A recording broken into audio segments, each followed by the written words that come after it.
Dober dan, lep pozdrav. Spoštovani, v okviru obiska predsednika republike smo veseli, da se je kot 13. obisk regije oglasil tudi na območju naše ljubljanske osrednje slovenske regije.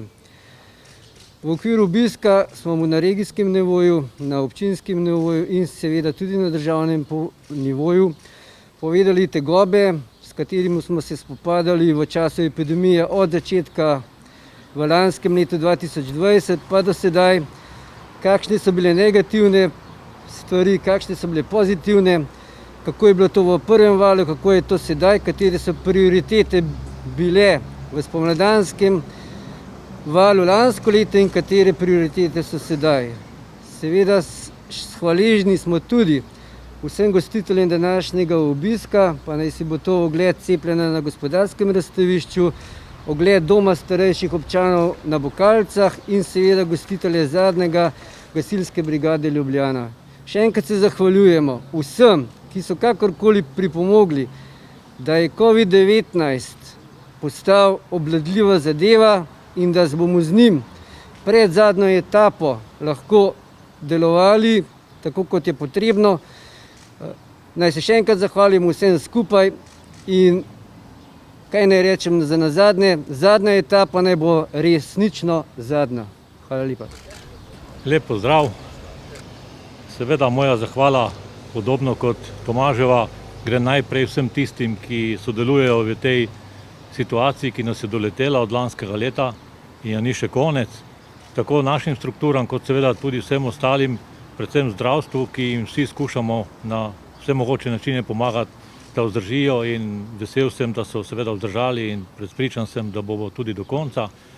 Zahvala pa tudi predsedniku za vseh 13 obiskov regijskih štabov, s čimer seveda je pokazal tudi in dal veliko podporo tako civilni zaščiti in sistemu zaščite in reševanja, kot pa seveda tudi drugim strukturam, zdravstvu, DSO-jem in podobnim, vsem tistim, ki smo jih v imenu vseh obiskali v teh 13 obiskih.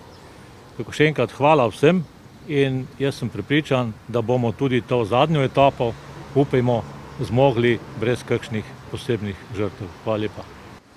Dober dan, spoštovane gospe in gospodje. Danes tu v Ljubljani na 13. obisku zaključujem srečanja z regionalnimi štabi civilne zaščite. Tudi tukaj v Ljubljani sem se vsem, ki so v tem času danes in bodo tudi potem delali za dobro naše skupnosti, izrazil veliko hvaležnost. V mojem imenu, v imenu države in kolikor mi položaj to omogoča, v imenu vseh naših ljudi. Mislim, da se bo izpolnila moja novoletna želja, da bomo 25. junija na Trgu Republike praznovali 30. obletnico ustanovitve naše neodvisne in samostojne Republike Slovenije, skupaj, enotno in zadovoljni zaradi tega, ker smo bolj ali manj premagali to epidemijo in ponosni, ker se lahko veselimo 30. obletnice naše države.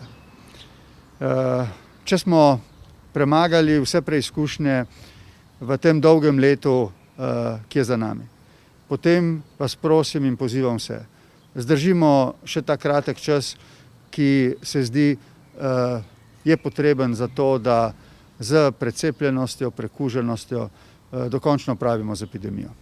Saj virus ne bo izginil, strokovnjaki, znanost nas to opozarjajo, bo treba znati živeti z njim, ampak vseh teh ukrepov, od katerih smo vsi utrujeni, smo jih naveličani, takih ukrepov in posegov v naša življenja, v naše delo, v našo zasebnost ne bo več potrebno. Zato bi izkoristil to priložnost, da vse tiste, ki še razmišljajo o tem, ali ne bi sprejeli vabilo na cepljenje ali ne, prosim, da o tem razmislijo. Hvaležen sem jim, če se bodo odločili, da se bodo cepili, če imajo pomisleke, naj se posvetujejo s tistimi ljudmi, ki jim zaupajo. Mislim, da bomo po tej poti najprej in najbolj na prijazen način naslovili dvome, ki se porajajo v zvezi z cepljenjem. Jaz mislim, da smo vsi, ki smo bili cepljeni, lahko ugotovili, da je kljub kratkotrajnim stranskim učinkom, ki skoraj da niso omembe vredni, cepljenje varno in da nam zagotavlja potem tudi eno večjo brezskrbnost. Seveda, tudi potem se moramo držati vseh teh omejitev, vendar se počutimo vendarle varnejše. Mi, vsi ljudje, ki so okrog nas, in ko bo prekuženih in precepljenih dovolj ljudi, se bomo vsi skupaj lahko počutili do te mere varni, da se bomo dejansko lahko kot skupnost odpovedali celi vrsti ukrepov, ki nas danes tako na nek način tudi seveda čisto človeško motijo. Na koncu ne rečem eno stvar po 13 obiskih. Kot veste, sem s prvim začel kmalu potem, ko je v Slovenijo konec leta prišlo cepivo, na začetku novega leta v Postojni. In danes, konec aprila, zaključujem s 13. obiskom v Ljubljani. Eno stvar sem ugotovil in sem to svojim sogovornikom danes tudi povedal. Na ravni lokalne skupnosti, na ravni regij, sem ves ta čas, ne glede na velike preizkušnje, ljudi, ki so se v prvih vrstah borili za zdravje, za to, da je življenje teklo kolikor toliko normalno, opažal eno veliko samozavest, pogum, vzdržljivost in solidarnost. To velja tudi za, če smem tako reči, politično življenje na ravni lokalnih in regionalnih skupnosti.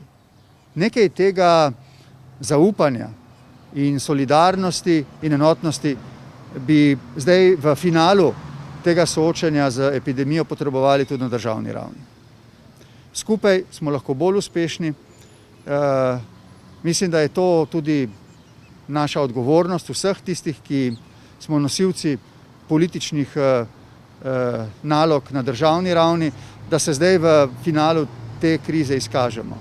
Še vedno imamo krizo, tudi po epidemiji in koncu zdravstvene krize bodo posledice te krize terjale eno skupno ukrepanje in izkušnje iz tega več kot leto dolgega časa nam dokazljivo pripovedujejo o tem, da smo skupaj močnejši. Zato izkoriščam to priložnost, da še enkrat ljudi povabim, da sprejmejo vabila na cepljenje, ki je varno in omogoča na daljši rok življenje z virusom, ki bo brez omejitev našega osebnega in javnega življenja.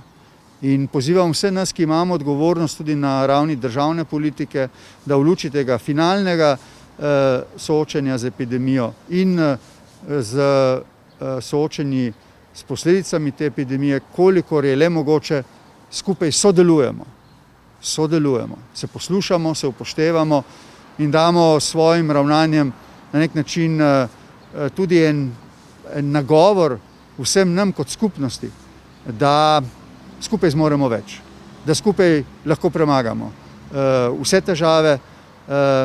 To se mi zdi, da je zdaj naša odgovornost in da ni odvisno od nikogar drugega kot od nas samih.